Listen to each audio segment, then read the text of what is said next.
This wife and I had a rented house, 2 stories of brutal room.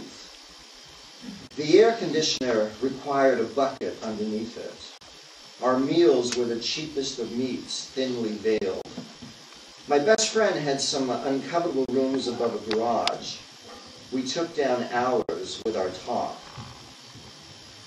Here is her name, Helene, though she will probably tell you different. For a while, I tried to get her steered toward women. We settled on a blowhard of sporty despondence, crude to the eye, but newly starving for her own sex. I staked the 2 of them to a meal and threw in some good wishes.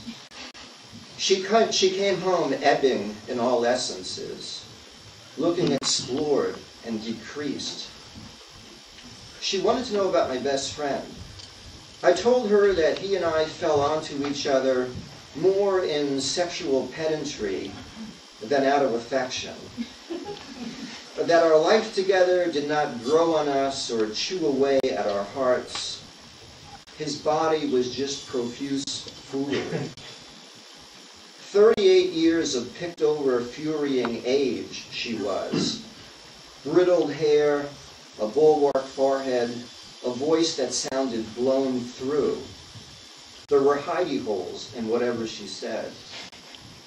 I felt indefinite inside of her, out of my element, and unstately in my need. One night he wanted to know what it had been like to go through with the nuptials, the hymeneals. Not much had held up in memory. I let out that the minister had spoken of a middle ground between women and men, or husband and wife. I forget, someplace irrigated and many-acred, maybe a plain. I had felt unchampioned that day.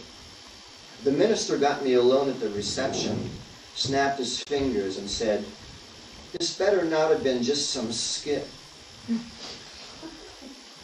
There are only 2 things really to ever say to anyone. Try, "I'm very happy for you," or "This is just not done." I made no more than the arcanest of passes at others. They probably never even know that they had been addressed or beset. I worked for a sloganless bail bond concern. The people closest to me in seating were a rough-playing woman and a man about my age, drowning in the hours. The woman drank liquored sodas that brought something floral into her voice. Words were pedally with extra syllables. The man took a bathroom break whenever he saw somebody else come out.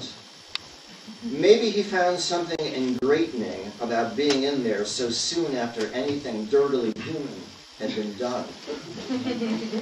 I pictured him taking deep, treasuring breaths, filling up on us. Home was probably just an air mattress somewhere. I lived in the lonely hold of my portents and pulls. Weeks kept fleeting past us. My wife restocked her mind daily with factual packing from TV and the papers. I would want a day to quit. Thinking what, though?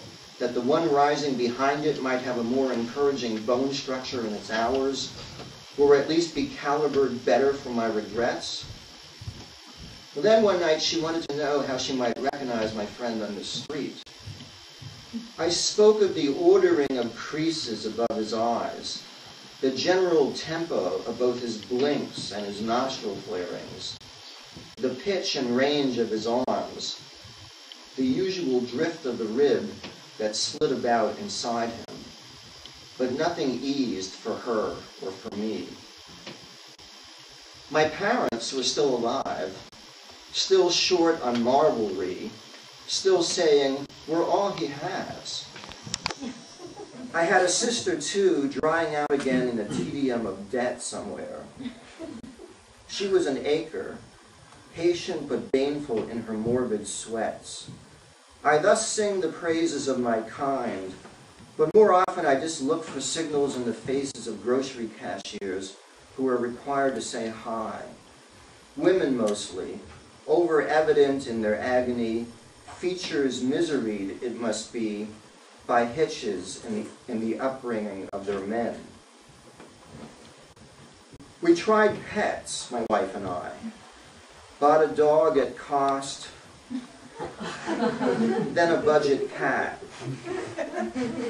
The dog was unawed by my guidance, my sweet talk. The cat behaved out of a love or regard, though, that was iodal, toiling. If you bought for one, you had to buy for the other. Mostly novelties to squeeze for a spectral and merry squeak.